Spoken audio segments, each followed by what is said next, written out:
We have a lot of nerve talking about terrorism. We're the terrorists. We pay for that shit. Let's go back to Vietnam. 20 million bombs dropped on that country, more than all of World War II combined. Agent Orange, millions of gallons. There are still Vietnamese suffering from the genetic damage, and we're leading a war against terror? Never mind the Mujahideen and our support for Al-Qaeda. We are Al-Qaeda. Just as much as we're ISIS. We are ISIS. We have access to information that previously was not even remotely obtainable. We don't have any excuses now. You could have made an excuse back in the early 90s and the 80s and whatnot, but to make an excuse now is pathetic, quite frankly. How can someone heal when that entity which has been violating you in the most obscene of ways has never even had the decency to apologize? Iraq. Gee, what was the issue after we invaded that country and devastated the whole thing? The economy. We're all worried about the economy. We just killed 1 million plus people. We created millions of orphans, millions of refugees, and we're concerned about the economy? We're not even bothered to apologize for what we've done?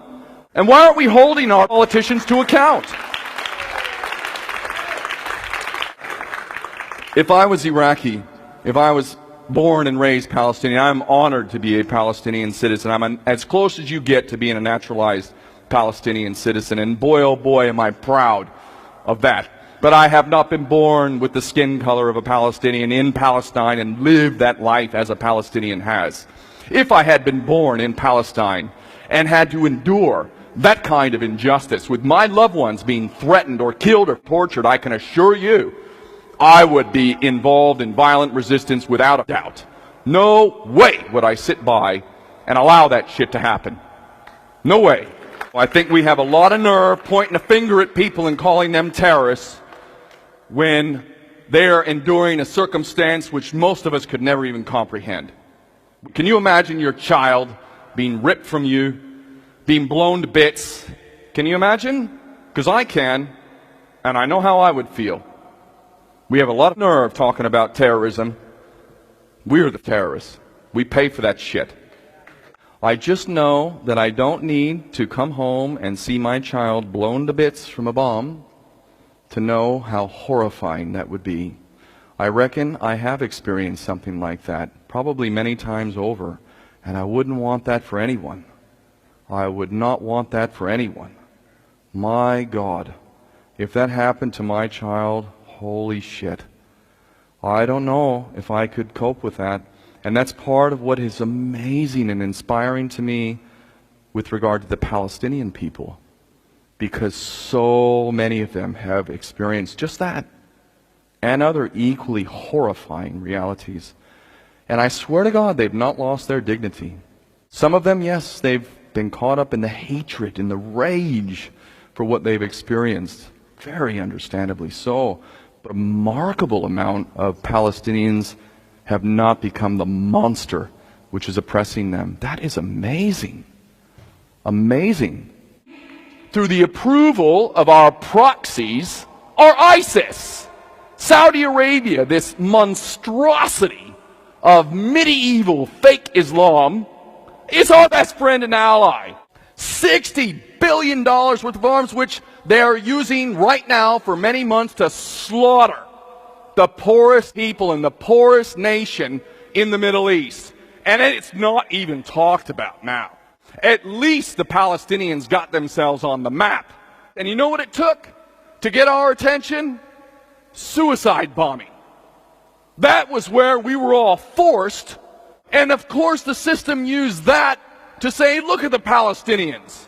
Look how violent they are. They just hate the Jews. They just want to drive them all in the sea. Bullshit, what any desperate person would do eventually. And I'll tell you what, if it happened to the American people, if they were occupied and treated like that for that many decades, would have been blood in the streets everywhere. We would have been killing our own people. You collaborating?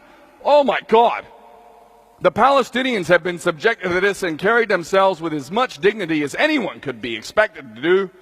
And the suicide bombings were merely a symptom of a horrendous policy that we all sat by and watched. I went to Basra in southern Iraq, and they have a children's hospital down there. And in that children's hospital, at least back in 2003, they have photo albums, photo albums that are about that thick, perhaps. And they have several of these photo albums, and I've looked through these photo albums, and the pictures they have in these photo albums are of babies born in the hospital back in 2001. Keep in mind, this is before the most recent invasion. And if you haven't done any research into Fallujah or other places in Iraq, oh my God, they are advising women not to have babies in Fallujah, and for good reason. That ain't no paranoia. Because some of these babies, if they're born alive, or whether they're stillborn, many of them don't even look human. That is not a human baby. And you can imagine the trauma of not only a man who fathers that, but can you imagine the woman who carries this thing in their womb for all these months, and then it comes out, and it doesn't even look like a human? It looks like some sort of alien? I mean, what does that do to your head?